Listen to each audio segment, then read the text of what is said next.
Bonjour à tous, on se retrouve aujourd'hui le vendredi 28 novembre 2025 pour officiellement lancer la préparation du marathon de Milan qui aura lieu le 12 avril 2026, donc le même jour que le marathon de Paris. Très content de vous retrouver aujourd'hui. Ça faisait depuis les 20 km de Paris du débrief de la course qu'on s'était pas vu, donc très content de vous retrouver aujourd'hui pour lancer ce gros morceau, cette nouvelle prépa. Donc là officiellement j'ai commencé la prépa la semaine dernière. Donc comme l'année dernière, comme cette année pour le marathon de Paris 2025, j'ai opté pour une préparation qui est plutôt longue. Donc là, je vais avoir grosso modo à peu près 20 semaines. J'aurai eu 20 semaines de prépa à la fin. Donc la prépa va plus ou moins s'articuler de la même façon que celle du marathon de Paris de cette année. Donc on part sur un standard de 4 séances semaine, avec possibilité d'en ajouter une 5e en fonction de la forme, mais surtout du temps. Parce que là, comme j'ai changé de service, j'ai des horaires qui sont différentes, donc il faut que je m'adapte aussi vis-à-vis du travail. Parce que j'ai des séances qui sont moins à heure fixe qu'avant, donc ça demande aussi une adaptation. Donc 4 séances minimum avec grosso modo 2 EF, une séance de fractionné et une sortie longue avec de l'allure marathon. Je vous emmène avec moi parce que là c'est bruyant, il y a des travaux partout. Je vous emmène avec moi sur le run, on va papoter ça tranquillement. Allez, à tout de suite. Voilà, on s'est un petit peu éloigné des travaux, donc c'est un peu plus calme. Donc, nous voilà sur la première sortie longue de la prépa. Bon, petite sortie longue. On est parti pour 1h20 avec un petit peu de bloc d'allure. J'ai 35 minutes à faire en allure tranquille. Ensuite j'ai un petit premier bloc avec 3 minutes à allure 10, enchaîné avec 10 minutes d'allure plus ou moins marathon, 4 minutes de récup et on recommence la même boucle une deuxième fois avec après une dizaine de minutes de retour au calme. Donc une bonne petite sortie longue, la première d'une longue série. Et pour ce qui est d'une sortie longue entre guillemets marathon, on sait qu'elle est courte, parce que 1h20 c'est une sortie longue presque pour un semi. Donc là on recommence tout doucement pour refaire un petit update, mise à jour depuis les 20 km de Paris. Comme je l'avais dit, c'était tranquille. Après j'ai recommencé par des jogs tranquilles pendant 2 semaines. J'ai jamais vraiment coupé. La semaine qui a suivi le 20 km, les 20 km, j'ai fait une semaine light à 20 km à peu près couru. Et après, j'ai tranquillement fait remonter le volume pour que au départ de la préparation marathon, je sois remonté sur du 40 km hebdomadaire pour pas commencer trop bas la prépa. Donc là,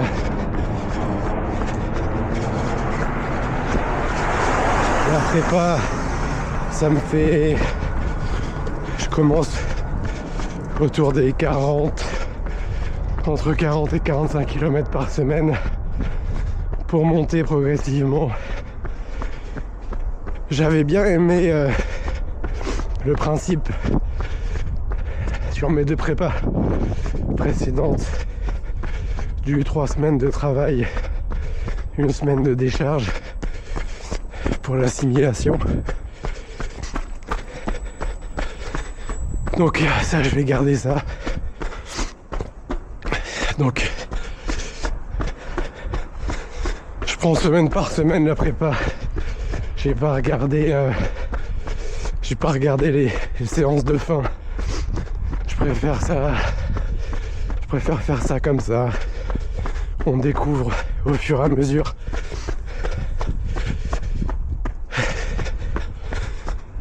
Au niveau de la forme,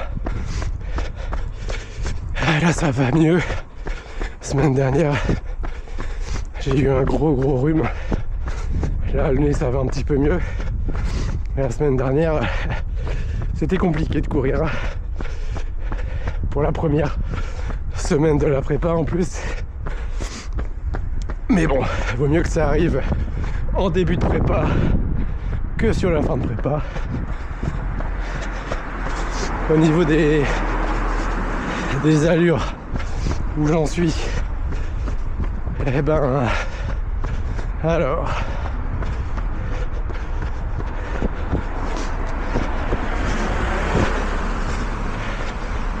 là au niveau de l'allure 10 que je vais avoir tout à l'heure, je vais tourner entre 4,10 et 4,20 et pour l'allure marathon, je vais tourner entre 4,45 et 4 minutes 50.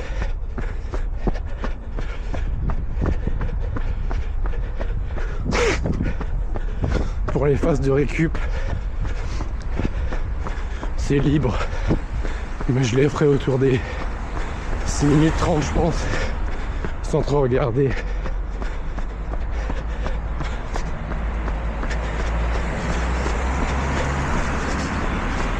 Bon, en tout cas, content de vous retrouver, content de lancer cette prépa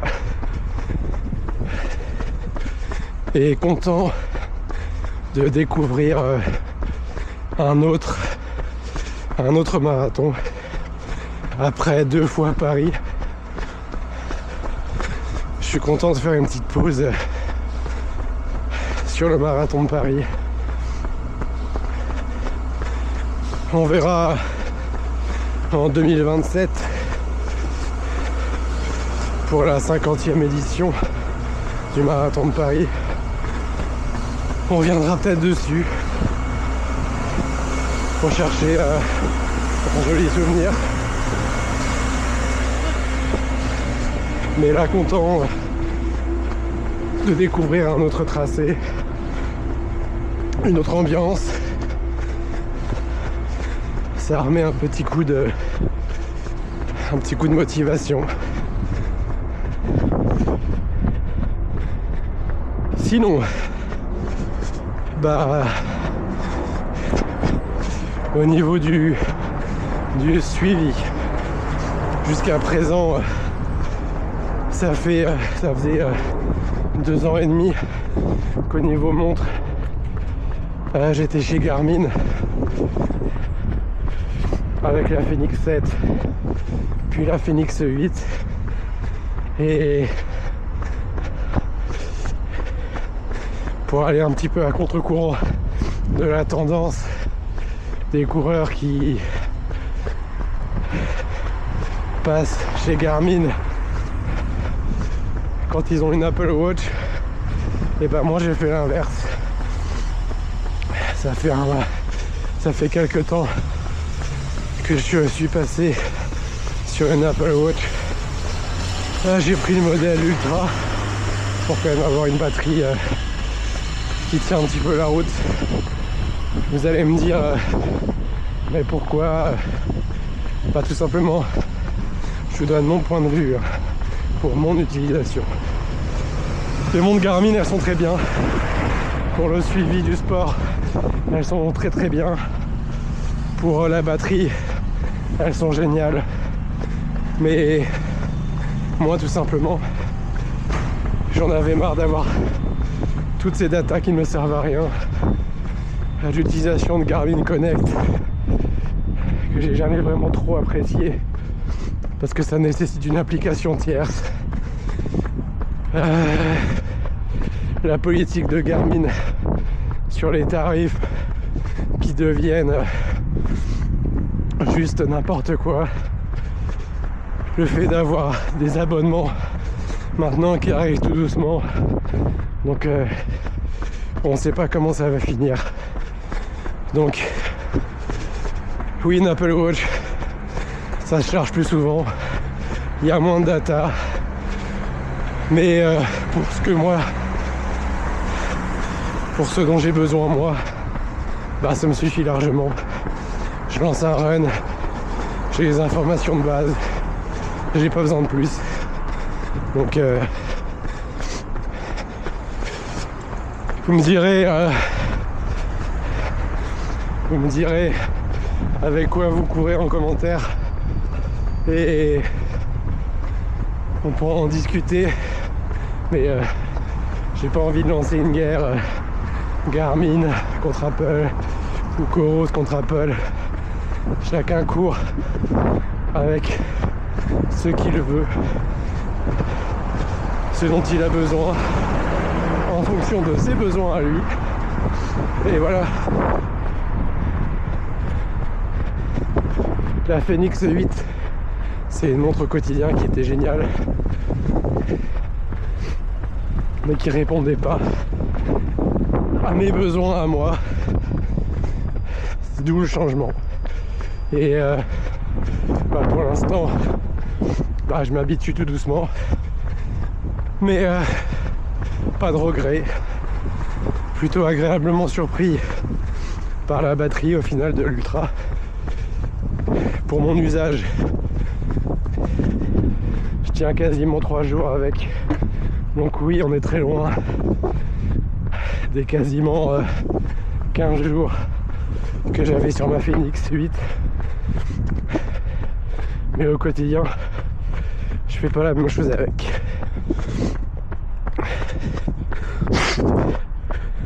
Donc parenthèse, matériel fermé.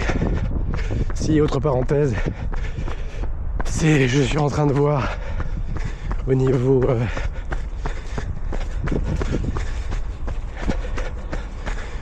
stratégie, nutrition, alimentation, si je pars sur un gilet d'hydratation pour le jour de la course. Si quelqu'un parmi vous a déjà fait Milan, est-ce qu'il y a des bouteilles d'eau au ravitaillement ou pas? J'ai pas vraiment réussi à trouver l'information pour 2026. On verra. Après,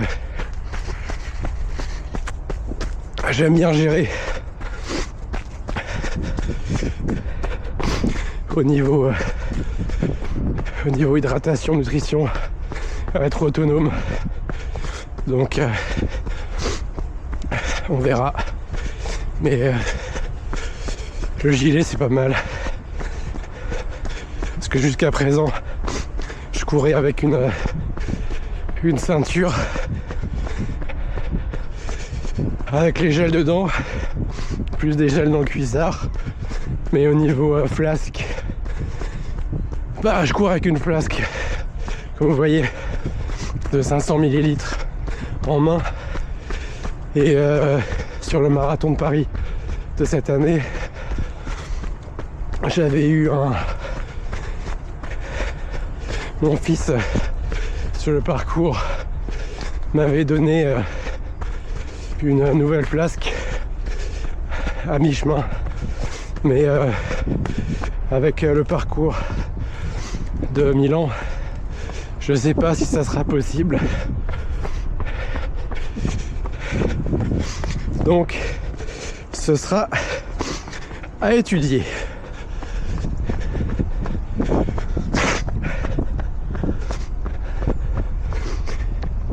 Niveau température, il fait frais, mais ça me dérange pas. De toute façon, quand on fait des marathons de printemps, on sait que la température de l'ensemble de la prépa, ça sera froid, voire très froid, qu'il y aura des runs et quand il fait nuit. Donc ça c'est les joies des prépas des marathons de printemps.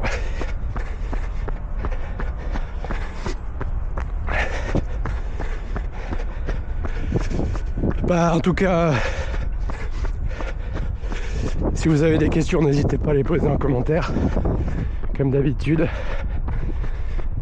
Et on se reprend un peu plus tard pour le débrief de la séance. Allez, je vous dis à toutes. Et voilà, séance terminée, donc 1h20. 14 km 74 exactement. Donc séance, j'ai juste fait une petite modification pour essayer. Donc sur les phases de travail, donc j'ai fait 3 minutes, donc autour de l'allure 4 minutes, entre 4 minutes 15 et 4 minutes 17, enchaîné avec 10 minutes à allure, autour de l'allure marathon, donc autour des 4 minutes 45. Et plutôt que de faire les 4 minutes de récupération, j'ai réenchaîné avec le même bloc. Donc 3 minutes à allure 10 et 10 minutes à allure marathon pour voir ce que ça faisait avec au niveau du souffle et des jambes fatiguées. Donc c'est passé. C'est pas facile, mais c'est passé. Bon, après je le ferai pas systématiquement. Là c'était pour le tester. Donc les sensations à allure marathon sont bonnes. Après, en début de prépa, on est toujours en mode jamais de la vie je tiendrai cette allure 42 km. Mais bon, ça, c'est comme chaque début de prépa, c'est plus ou moins ce qui se passe. Après, je travaille sur on va dire, je vais travailler sur une plage d'allure entre 4,45 et 4,50. Après, au fur et à mesure de l'avancée de la prépa, je fixerai une allure plus précise. 4 minutes 45, ça me paraît rapide. 4 minutes, se rapprocher des 4 minutes 50, ça sera pas mal. Après, on verra au fur et à mesure de la préparation. Après, si vous avez des questions, encore une fois, donc n'hésitez pas. Pensez à vous abonner pour la suite de la prépa et toujours pour la découverte des shorts. Bonne prépa à tous ceux qui sont en préparation pour le marathon de Paris, parce que la préparation va commencer tout doucement. Bonne prépa pour ceux qui préparent autre chose, n'importe quelle course. Et comme je dis toujours, bougez, votre corps vous dira merci. Allez, on se voit bientôt. Ciao!